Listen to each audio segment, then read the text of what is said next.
Hello, everyone. Welcome to another episode of Dialogue Over Division. And today I have Fergus. I always screw up with the names because then I get nervous that I'm going to get it wrong, but Fergus Hodgson. Correct. Excellent. And Fergus is an international friend we have today, but with ties to Canada. And he's a financial economist and geopolitical editor. And he's written a book that caught my attention, and that's why we're going to chat today. It's called Financial Sovereignty for Canadians. And I'd like to get first a better understanding of who exactly you are, why you wrote this book, why the interest in Canada. I have a bit of an idea and some information from you, but always nicer to hear it from yourself. So go ahead. Sure, Eva. Thank you for the opportunity. So yes, my name is Fergus Hodgson, and this is my book, which I'm very proud of. It just came out about a month ago, Financial Sovereignty for Canadians. And so, who am I, and why did I write this book? I'm speaking to you from New Zealand, where I was born and raised. I was born to a Canadian mother who got married to a New Zealand man and moved out here. And so all of her 6 children were citizens.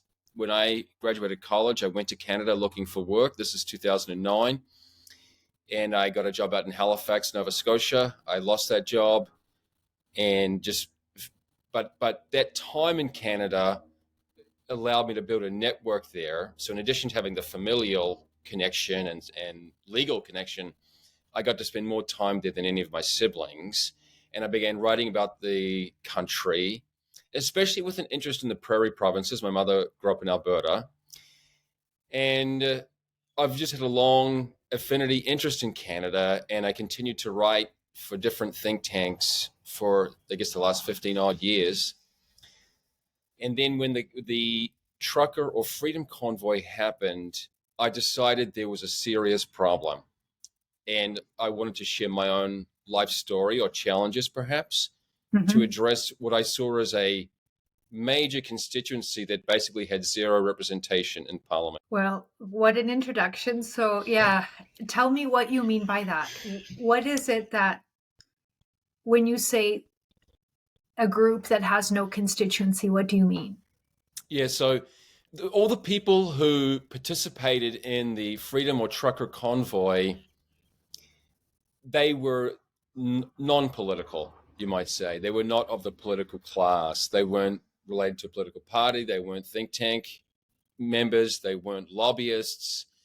They were outside. And as far as I could tell, few of them had even done groundwork for a candidate. So not only were they amateurs or outsiders to the political world, they were ostracized and even persecuted by the political class. And maybe I'm wrong about this, but I don't remember a single member of the federal parliament saying anything good about the trucker convoy. Great. And we might say too that it's hard to say percentages, but so not a majority, but a sizable minority, maybe 20-25% of Canadians had sympathy for this movement. And such a great observation. Certainly the majority of people that participated were not incredibly actively involved in the political atmosphere.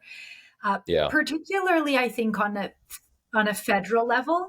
And I could speak from experience and, growing up in, or at least having some familiarity to Canada, it's so big. If you're in Alberta, Ottawa is very hard. So it is, I can appreciate it is hard to get, really involved in federal politics because it's geographically so far away. But that's a great comment. And that's something I've been talking about quite a bit, is the responses of the federal government officials. And there was, just so that you know, if you don't, there were a few that did come early, but that excitement or that recognition dissipated very quickly. And that's something I'm still trying to understand, but this is where it's a great introduction. And I want to learn more about, because I think you said you saw this coming, things happening in Canada. So maybe you could enlighten us on where you think this came from and what your observations were before even that protests Yeah, started. sure. So just one more point about the lack of involvement. Hmm. There's a little bit of a corollary here in New Zealand because my parents were sheep and cattle farmers. My father's now retired. And so my father lived in we grew up in an isolated part of the country. So it'd be like, yeah, growing up in northern Alberta or, Fort McMurray or somewhere like that. And even my father, who in his life had never really participated in any sort of, he did civic activities in that he was involved with charity work, but he wanted to go out and protest, and it was just a very strange feeling that, gosh, my father will even feel so compelled that things have gotten so bad that even he will go out. He's Hmm. a man in his 70s going out to express his frustration. But so why was this brewing? Hmm. Because this is one of the challenges of being a journalist, writer, editor, a media entrepreneur, you might say. It is that the most important news actually happens slowly, right? The major trends, and they do not capture the headlines. And that's why I do read a lot of news, just like you, I'm sure, Eva. But the challenge is that so much of it is just chattering and noise and a big waste of time. And I look at the deeper trends, and in Canada, there have been pronounced trends that maybe Canadians themselves wouldn't notice, but an outsider would looking in. And one of those, for example, is Canada's declining competitiveness relative to the United States. And also the way that the two countries have diverged and attracted or pushed away different people. So, because Canada still is relatively competitive internationally, but if next door you have an extremely competitive country, then you're in you've got a more competitive peer. The other thing is that Canada, I've seen, let's say, rising tensions between the provinces, and most Canadians are not even aware of this. But one of the most intriguing, or in my view, painful policies that Canada has is called equalization. And this is an explicit taking from successful provinces and giving to less successful provinces, or so-called have-not provinces. And I never understood this. It always seemed counterintuitive, and yet it is huge. The redistribution is huge across the country, and I always thought that this would breed a lack of productivity and resentment between the provinces, and that would boil over at some point. And of course, it's one of the key reasons that has over many years contributed to the desire for independence in Alberta. Yeah, I think that that's an excellent assessment and interesting to hear from a bit of an outsider. Yeah. Just one comment though about what occurred in Ottawa too is there was a surprising unity between residents from Quebec and from Western provinces because together they found unity in the federal government overreach and government overreach in general, actually, because Yes. Yes. provincial mandates were still on at the time. So that's a great point. And the provincial tensions, these are all things I'd love to delve into more. And it's something I'm trying to have more discussions about in Canada, just starting with number one, talking about civics, because we don't, or we're Sure. shamed, or persecuted, or ostracized for participating. This is something I'm trying to help people understand. You shouldn't be shaming people for getting involved, whether they're maybe not as sophisticated as others. That's one thing, but in Canada, people are really good at shaming them if they say the wrong thing or, you know, because they get involved in a protest. Yeah. That I don't understand that. And maybe given your experience in other countries, it'd be interesting to know if that's similar or if you see. So there's one clear reason why the shaming was more effective in Canada than maybe elsewhere. It is because, and maybe you know better than I why this is the case, but it just is the case that Canada has an extremely Ottawa-centric media. Hmm. the power of the CBC over the dialogue in the country is enormous. And not just the CBC, as you know, but other media outlets that are now drinking at the public trough, right? Feeding at the Mhm. trough. So that allowed a, let's say, cosmopolitan class of people to dominate hugely the discussion.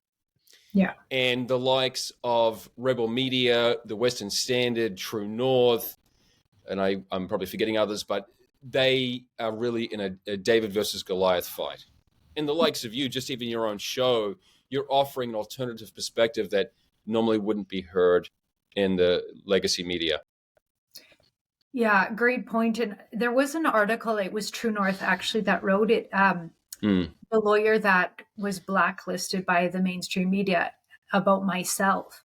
And I'm not doing this for fame or fortune, far from it. It's actually been quite the opposite. But I have been representing very important, significant cases on a national level, and not one word of any of these cases are in any of the mainstream media, and that just goes to prove your exact point. And it's terrible. I don't know how that makes any sense for them thinking that this is going to, the public trust has been broken, and I don't know if it's ever going to be rebuilt after this. Yeah, well, the resistance towards or rejection of the legacy media is not uniform across the country. Mm-hmm. It is clear that the prairie provinces, especially Alberta, feel left out of the discussion. And again, as far as I know, you're in Edmonton. That is one reason why your show is great. And I'm a big believer in open dialogue. I left New Zealand when I was a young man, and I was fortunate to encounter different ideas abroad, and I thought it helped me immensely. So I see the opposite. Whenever I see people shouting down or deplatforming others, I'm immediately suspicious that these deplatform people probably have something important to say. Yeah, I'm with you. And just so you know, I'm born and raised Edmonton, but I've been really fortunate to have an opportunity to travel the world. And what does it Sure. open your eyes and your perspective on the world? So I think there's a direct correlation to why I am speaking as much as I do, because I've had that opportunity. But then going back to the provinces, because I think this is a very important point, and Yeah. I mentioned how it unified actually some of the Western provinces and the Quebec Yeah. residents. But I think what it is, and it's something other provinces haven't been great at in this country, is just advocating a little bit more strongly for their own interests. Quebec has been excellent at it.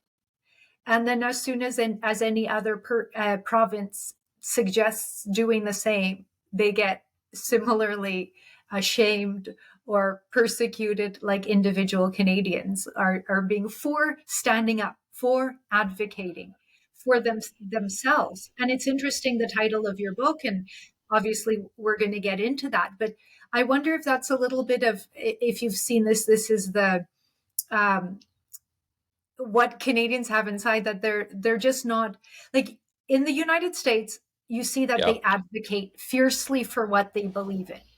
And in Yes. Canada, I don't think we're there. I think we're the opposite a little bit. So I don't know if A bit passive aggressive, maybe. a I don't know. lot. Yeah. Yeah.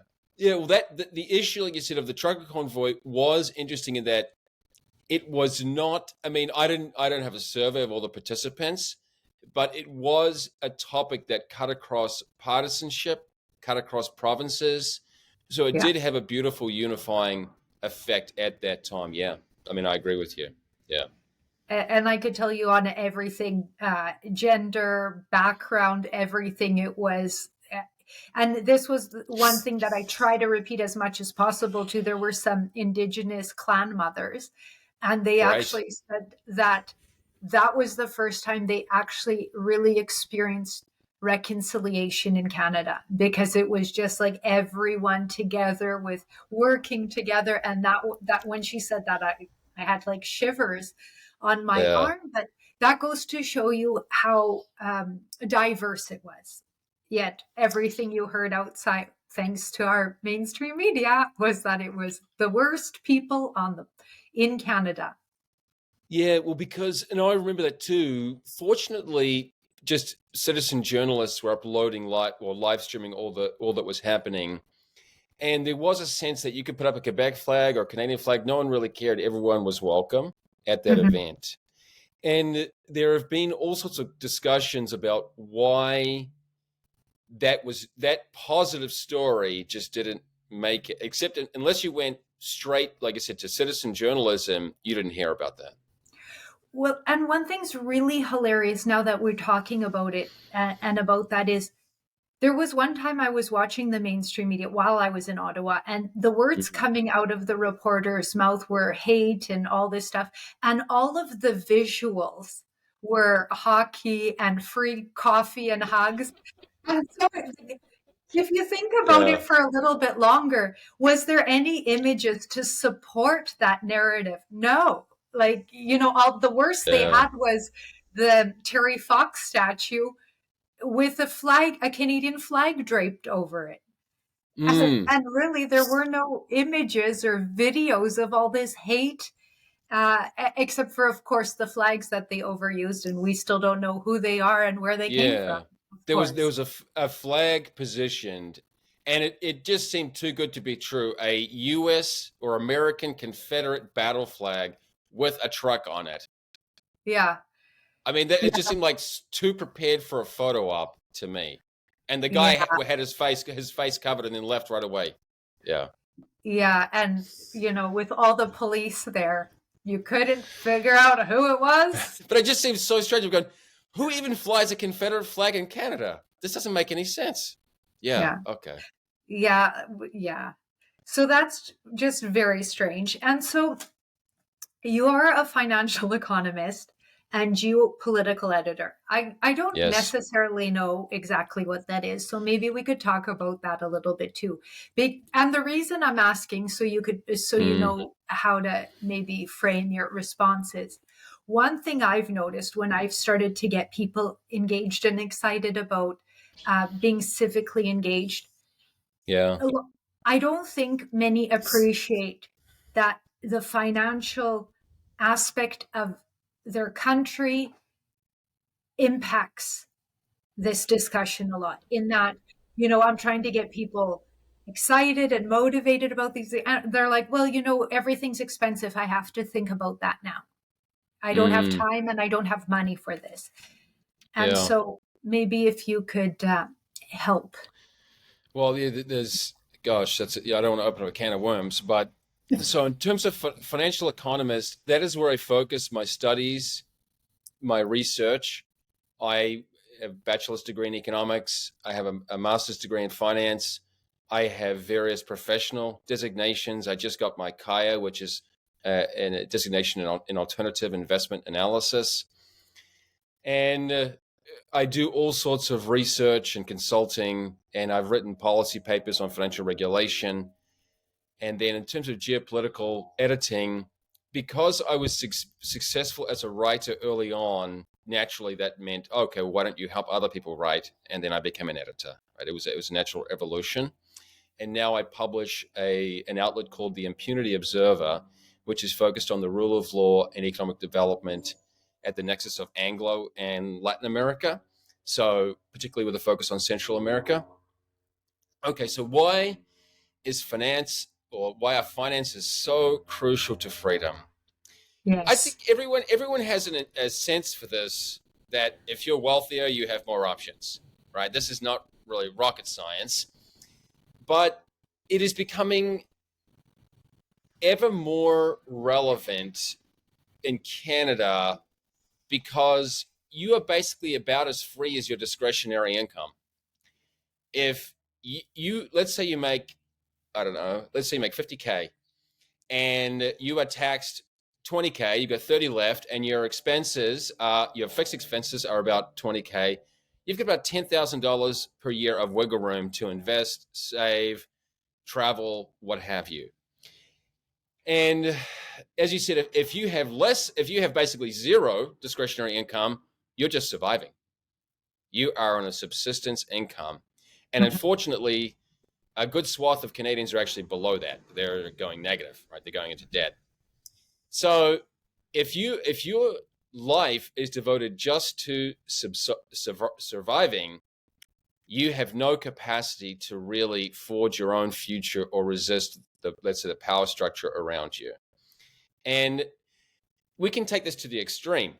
You might think, oh, well, won't people get angrier and stand up and fight? And actually, no, they don't. They get more fearful and cower a bit when they're struggling financially. The small businessman or entrepreneur who's financially independent, he is the greatest threat to the status quo. He is the most disruptive. He is the most able to speak his mind, and he is really kind of like the middle class, the middle class who have some discretionary income and are upwardly mobile or want to be. They're the ones who will actually be able to challenge convention or the status quo. And if you look at the alternative or the extreme, we have Cuba and Venezuela, where people they live on a subsistence income, and there was somewhat of a natural experiment because Cuba had funding from the Soviet Union until around 1990. And when the wall came down, I think it was 89, but then there was some funding anyway. But so around that time, it came to an end. And people thought, well, there will have to be reforms. But there were not. In fact, the regime seemed quite content to have the people just almost starving because they were weak and unable to resist. And the regime's motivation was continuity, keeping themselves in power, and not the well-being of constituents. And it is the same in Venezuela, where people are either surviving or escaping, and they have no real capacity to resist or stand up for themselves. And it turns people into what I call serfs or peasants when they are just hoping their masters will treat them better. Yeah, and I totally relate and understand all of that. And it's strange that people sometimes don't see that coming, and how that it's not the people at the bottom that can fight, obviously. And then that's certainly what we saw, I would say, with the convoy and the protest. It was a lot of that middle class with the disposable income to be able Yes. to take that time and money to go there. But what I think people forget to have a conversation about too is the people at the top that are benefiting from a lot of these policies and policies. So how does that play in to financial success of a country and individuals? Such an important point, because there is this misconception that wealthy or established businessmen favor laissez-faire capitalism, and they do not. I still remember, and I don't want to pick out politicians, but I still remember a CBC host interviewing Maxime Bernier when he started the People's Party of Canada, and alleging that he would then he would be flush with all these donations. I thought, are you crazy? He has no political power. And the established businesses, they don't want more competition. They want to have their protected industry. I mean, it's like saying, oh, do the dairy farmers in Quebec, do they want an end to supply management? Of course not. They don't support a laissez-faire or liberalized economy. So it is just the case that the people who really want or would benefit from market liberalization are those who want to be upwardly mobile, right? If you're established, you basically want to keep out competition, and you have an incentive to maintain the status quo.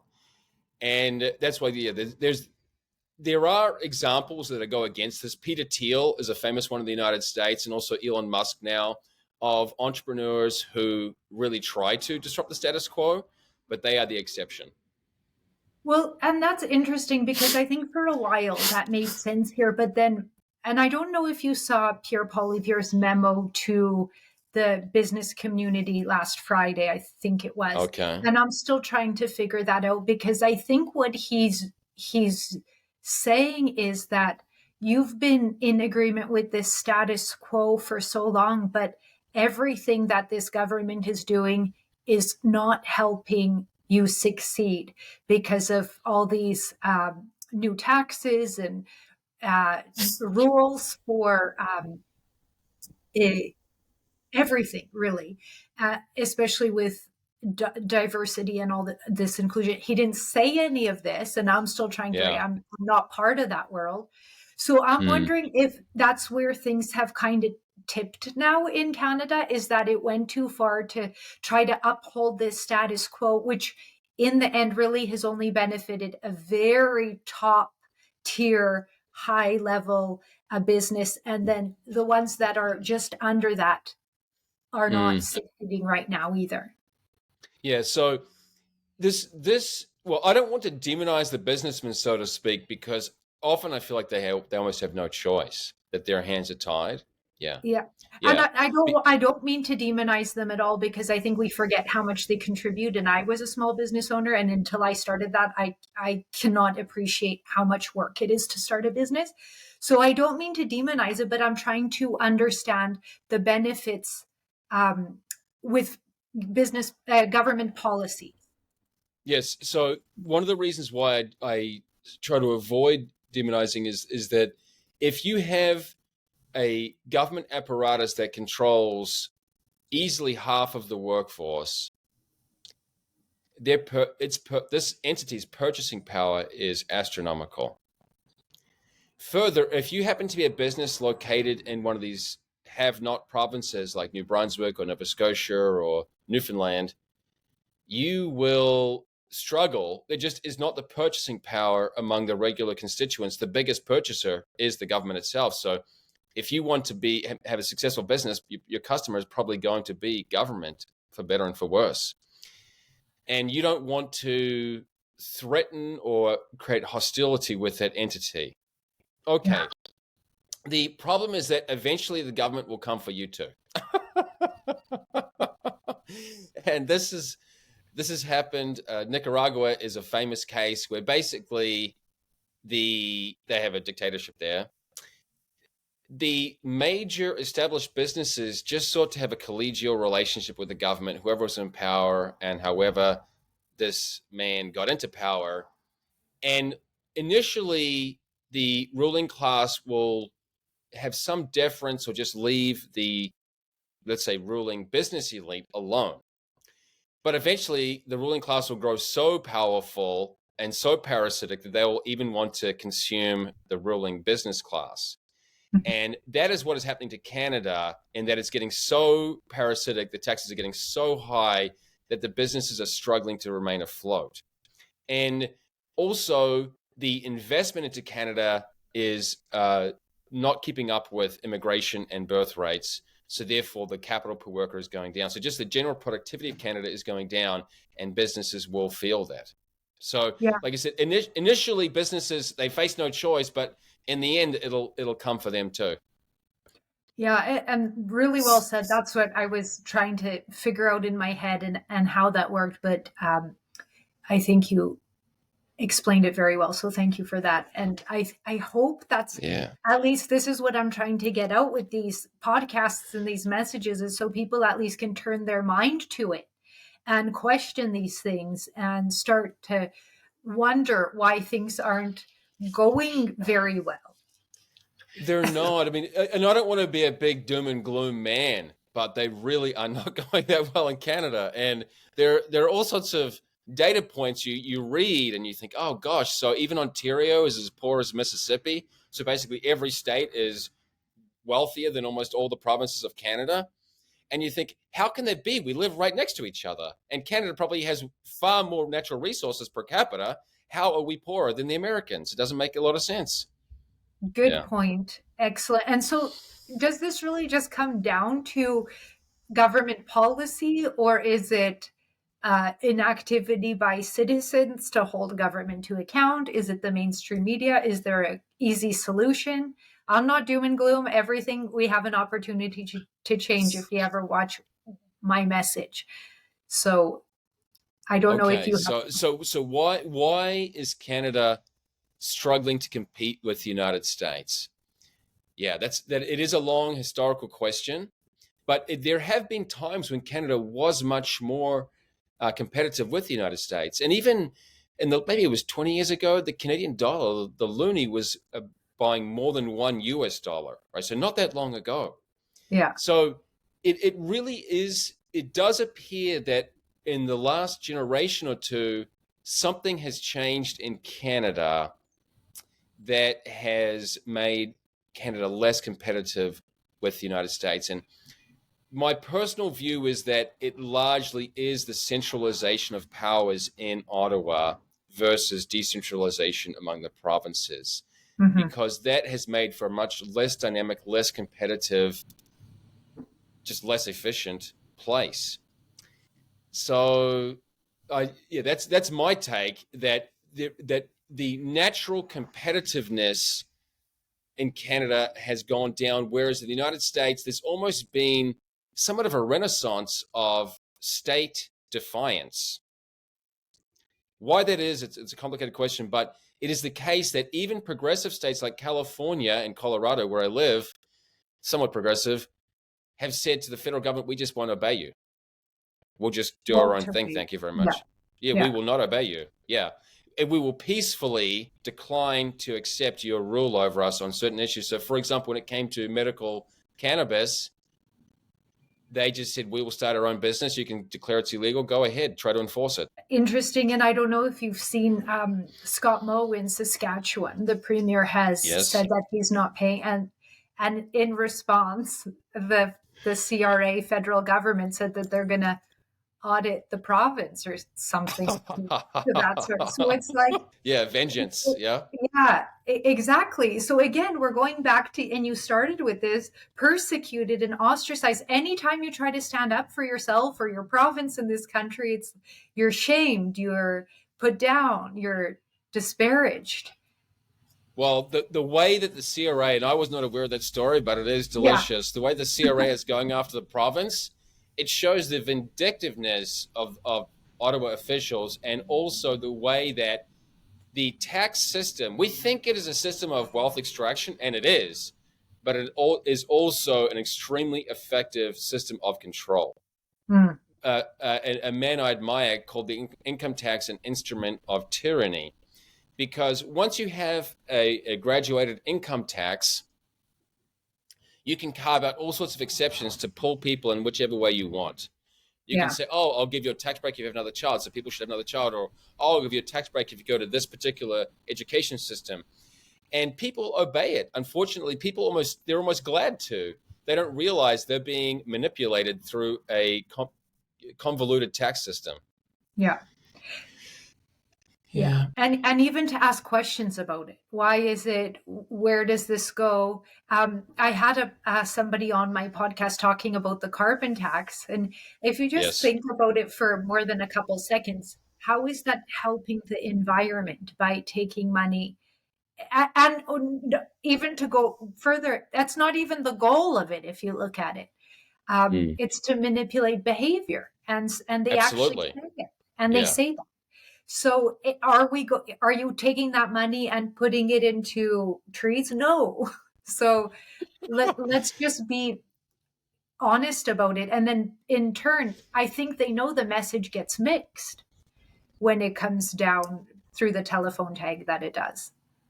Well, so there's a fundamental assumption or perspective on government, or let's say a divide over how we understand government. It's the distinction between public interest and private interest. Someone who views government as an altruistic or benevolent force assumes it basically is run by public interest, that people do things just for some kind of collective abstract good. Yeah. A more, let's say, an alternative to that is private interest, that people enter government for their own self-interest, just like everybody else, even in the private sector, and they use government for their ends, whether they're an industry association or, let's say, a teachers union, whatever it may be.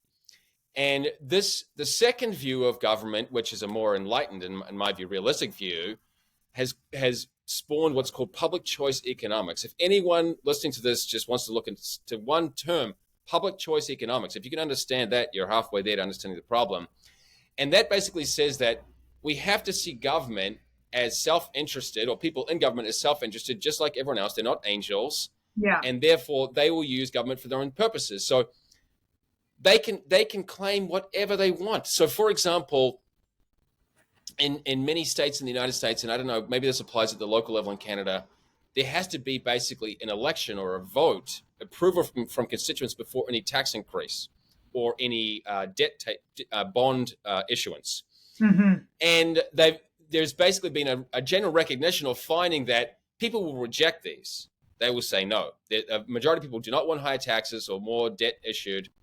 But if you pair it and say, well, this is for education or this is for something, whether it actually goes to that or not, that will win people over.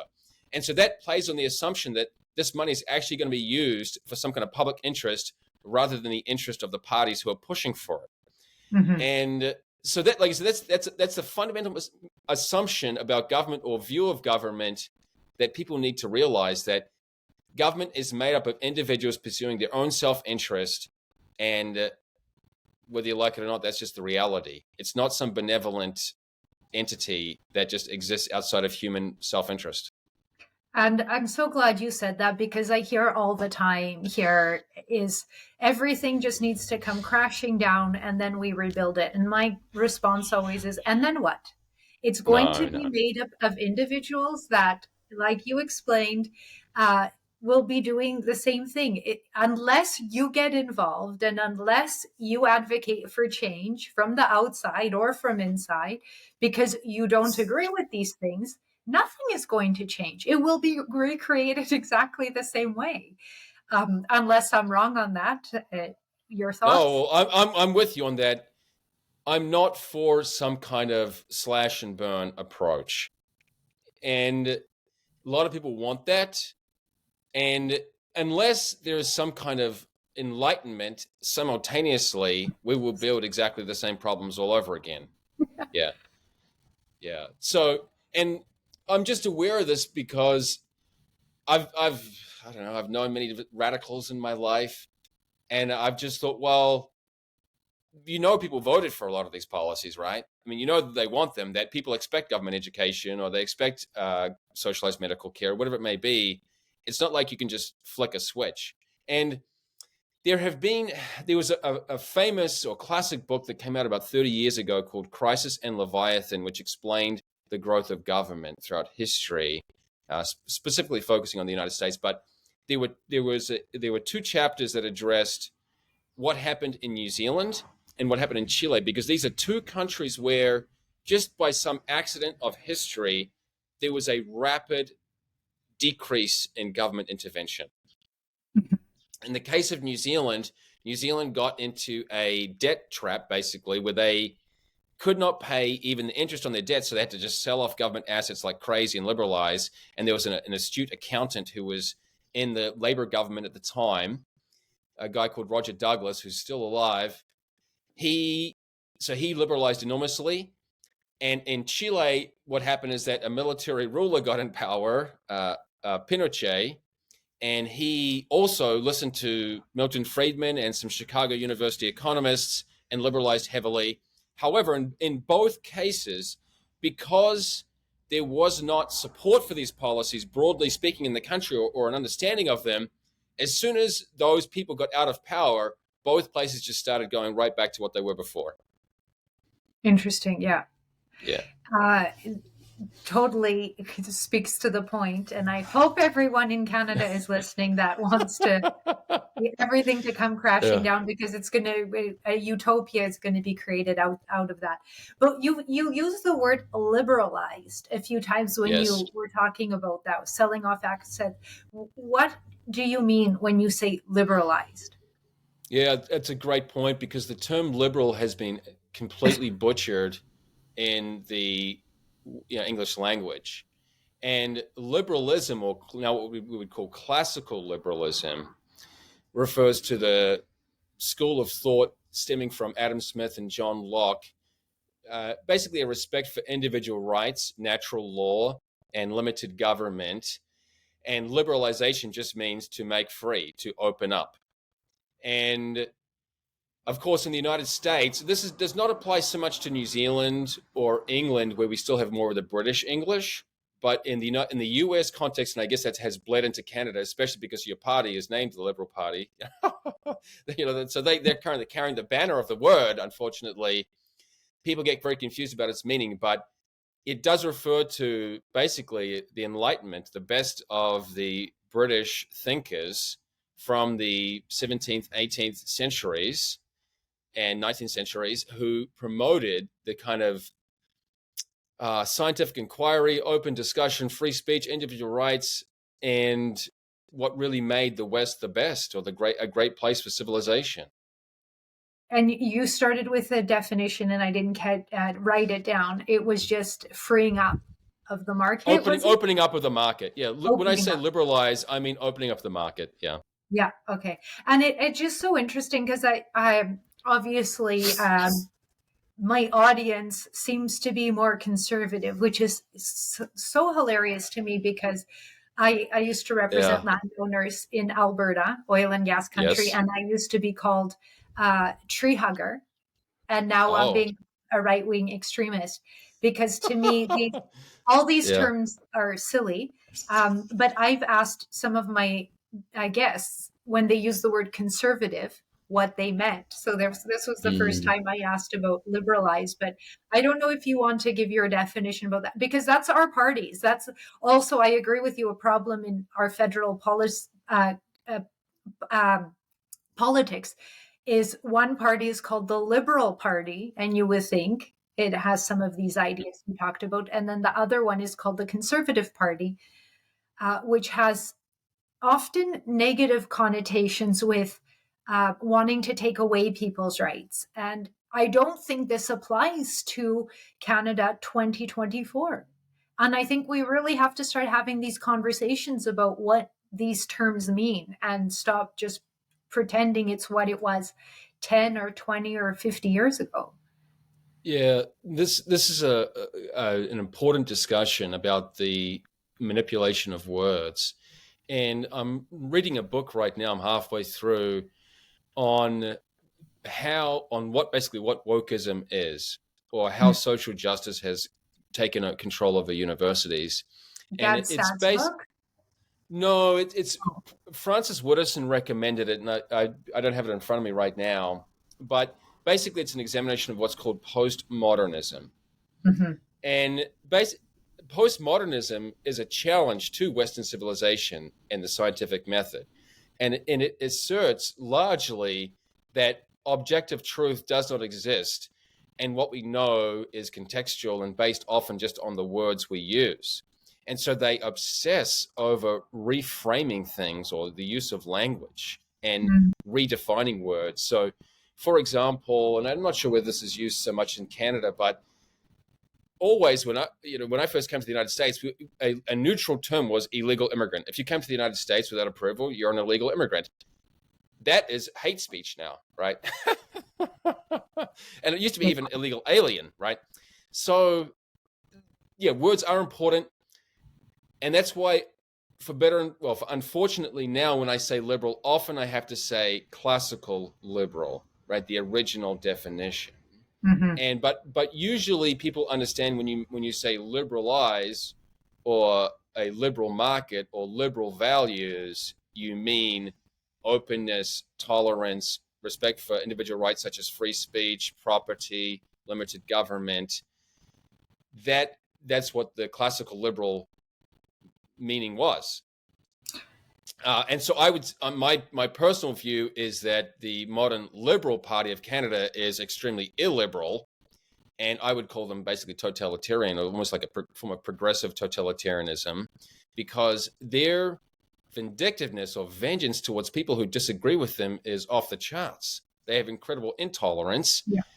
And I don't like saying that because I don't want, I'm not a big fan of any political party, but it just seems that there has become an extreme level of intolerance in Canada behind the claims of tolerance. It's a very confusing situation. Yeah. Yeah, I think it really is, and that's why people are I think not coming to terms with things, because I honestly think that they're quite confused. Yeah. Because the other thing that you mentioned is that, you know, with an open market, um, and then you have free speech and all of that, but this is where I think there's a little bit of a disconnect sometimes. Is I don't think people appreciate how or why that's good, because at the same time, there's there's a safety net in the government being there to support Mm. rather than having the open market. So I think that's maybe where the Liberal Party of Canada has gone and has really pushed it, is we're here for you because we're going to be there. It doesn't matter how successful or how open our markets are if you just push it all the way, but we're going to be your support network, your safety net at the end of the day. And so then it's this like beautiful and inclusive kindness thing, because they're there for the vulnerable, is what they're sharing to people. But can you Yeah. break it down for people how that doesn't actually help anyone in the end? Yeah. I mean, this Sorry. it's a trap. Yeah. It's a trap.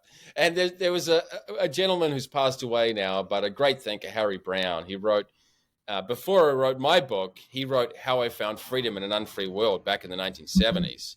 And he used to say they will break your legs and hand you a crutch, right? And then they'll think they're virtuous for giving you a crutch, right? And so it when I hear this, it breaks my heart a little bit, because it reflects people who lack the self-esteem to stand up for themselves or to take care of themselves. They're afraid, right? They've been so institutionalized, they cannot think of just earning their own living and being free people. They need some kind of motherly figure over them to take care of them for their whole lives. And I don't want anything to do with that, of course. I want to have a proud family and provide for myself and potential children, whatever. The so it's a fundamental mentality problem, that if you lack self-esteem, lack optimism, you will be vulnerable to these claims of we're going to take care of you. Yeah. Uh, well said. And I think that when we go back to the persecution and the fear, then that's where people have an opportunity to really glom on, and it becomes tribal. Is let's persecute that person that is different than us. So, and Yeah. it's heartbreaking to me too to see this in Canada. Yeah, and it reminds me, recently there's a discussion here in New Zealand about school lunch programs and about Mm-hmm. what We should had and that. shouldn't, yeah, should and should not go into school lunches. And I think, do you really think having an election is the smart way to plan the nutrition for your children? Yeah. It's like everyone going to dinner and saying, let's all vote on, we all have the same thing for dinner. Ridiculous. No, I want to have my I want to have my own thing, and you choose yours. But we're Yeah. doing this on a scale of 30, 40 million people. Yeah. And no wonder people get frustrated, because they're locked into a one size fits all approach. And it might make sense at a municipal or local level to do Yeah. things collectively, but to have so disconnected officials managing and spending other people's money makes little sense at all. And naturally, they're going to inject their own personal pet projects and rather than the interests of people. It's a bit like in the United States, we have a problem where medical coverage goes through insurance companies, and all the clinics, all the doctors know that the insurance companies are the ones paying the bills. The Yeah. insurance companies are the bosses, not the patients, unfortunately. Yeah. Yeah, and I think it's such an important point. I talk about getting involved locally, and just that's where we should have those kind of assistance. If it is, there's school boards for a reason, and they have that Mm, network. Where the federal government comes in to suggest that they're going to get involved when they don't even have a network with schools across the country. But I was having a conversation with somebody about, it was homelessness and all of that, and I think that when we mm, think that the government is there to support, we don't reach out to support on our own. We don't be when you and it, homelessness is at a level I don't ever recall in my life. Right. And I feel bad. I see people on the street, but because I know there's government agencies and agents and lots of money is going to those programs, I don't do anything. But if it was somebody once in a while, your community is going to step up and be like, oh my goodness, there's somebody on the street. I should go see if they need help, because that's what we do. But we've kind of become numb to that, I think, because we think there's a safety net for everyone. So there's no, I don't know. That's just something that kind of came to me when I was having that conversation. And I don't know if Yeah, you thought yeah. It is a fact that Canadians are not generous to charity versus that. their neighbors, right? And there's research. I think the Fraser Institute put out a report on this, that Americans donate, I think, something like twice as much to charity as a proportion of their income. It's Wow. a noticeable difference. Yeah. And also when you look at institutions of higher education, I was chatting with Frances Witterson, this dissident professor, and she said that in Canada there are two sources of income. There is tax funding, and then there is tuition. And in the United States, there is a huge private foundation donation field for universities to tap into, right? Mm. And so Canada, it's true that when you have such a dense safety net, to some degree you crowd out legitimate private charity, and you do change the culture. And And the yes, mentality of people, I think, because well, you don't see the compassion for somebody that's on the street the way you would think, if we're supposed to be, neighborly and kind and inclusive and all those words they love throwing around. people become numb quickly, as you say, because, right, when I was growing up here in New Zealand, it was a similar case to your own, that homeless people didn't exist. Hmm. I'd never seen any.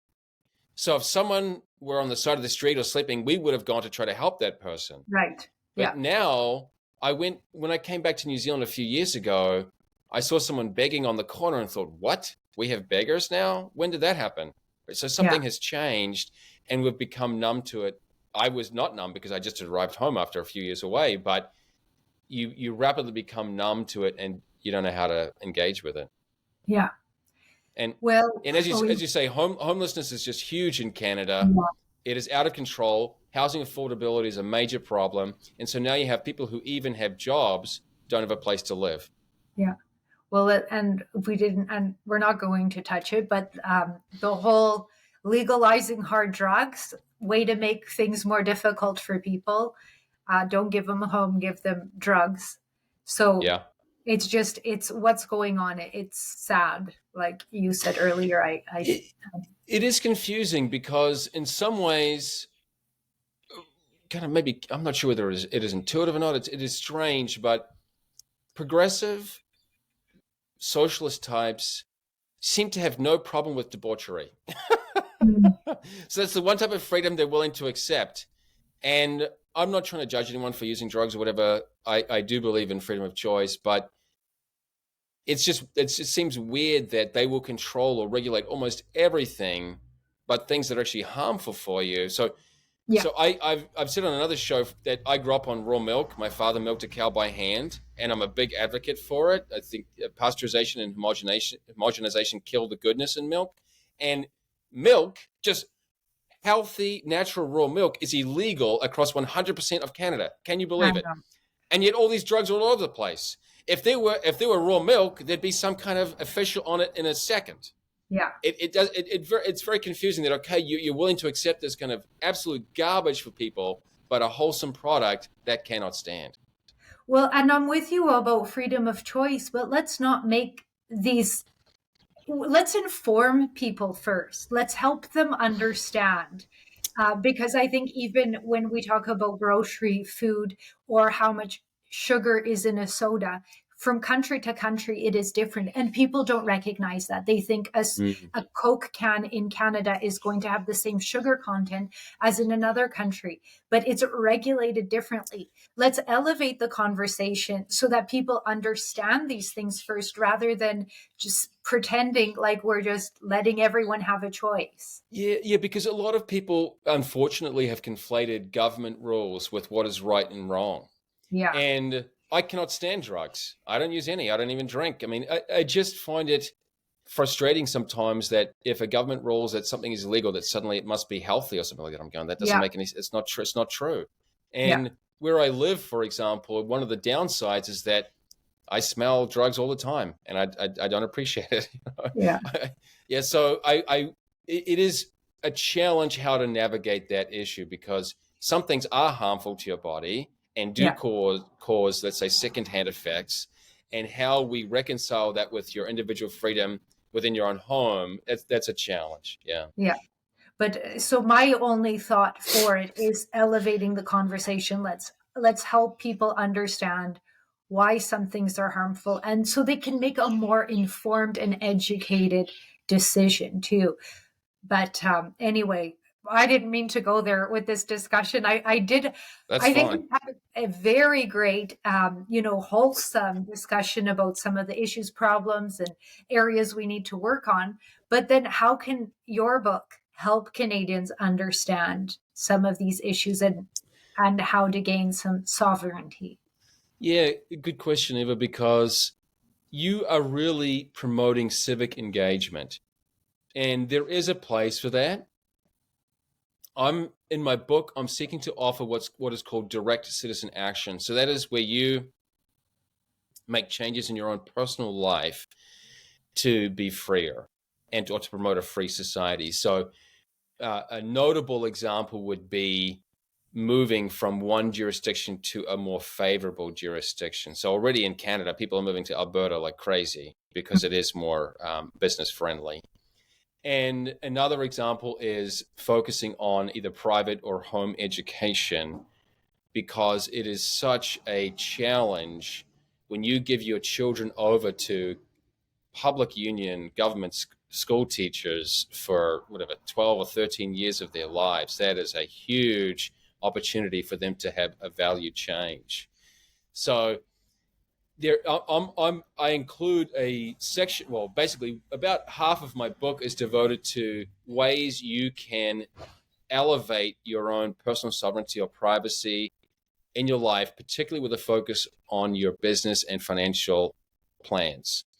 And I do address the question of whether or not to leave Canada, and I caution people against it basically, because I say that Canada is easily in the top 20 countries in the world for economic development, and the challenges that Canada is going through are really just normal challenges in most places of the world, unfortunately. Yeah. Uh, Yeah. and can you maybe just give us an understanding of why personal sovereignty is so important? Well, personal sovereignty, it goes back to what I said before, really is closely aligned with political sovereignty because if you are healthy, if you have strong finances, if you have good relationships, you don't need a nanny state to pick up after you, right?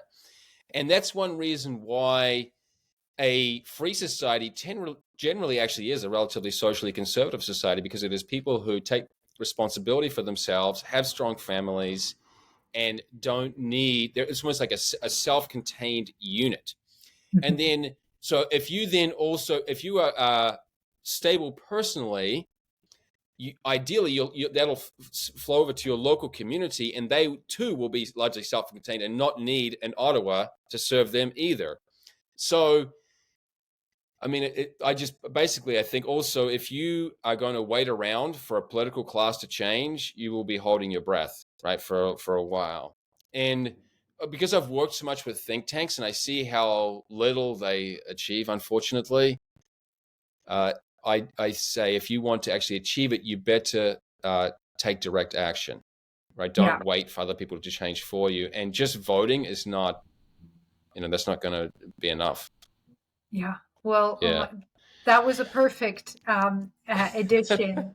So although we touched on it and we, talked about all of that, but that was a nice summary of everything. And I'm with you 100%. And thanks for noting that those are the things I'm trying to do. And I'm trying to, and I'm learning myself too, how many different things there are to do when you get involved and how you could get involved. So, I think that's a huge opportunity for Canadians. And thank you so much for this discussion. It was wonderful.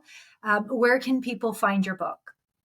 Please go to amazon.ca. Just look up Fergus Hodgson or Financial Sovereignty for Canadians and I'd love to have more readers and feedback.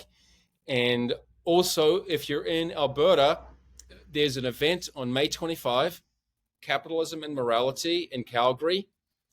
And I'll be one of the guest speakers. They've got a bunch of other brilliant people speak. Well, I'm not saying I'm brilliant, but there are some brilliant speakers there. And so I'd love to have people come out. Go to capitalismandmorality.com. And I do have a discount code, actually. I think you can get 20% off with FERG, so Ferg.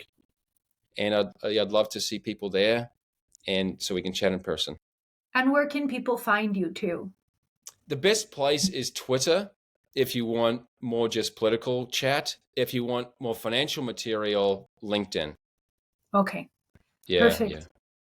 If unless there's anything else, No, thank you very much for the conversation. you're welcome, and thank you for the invitation. Cheers.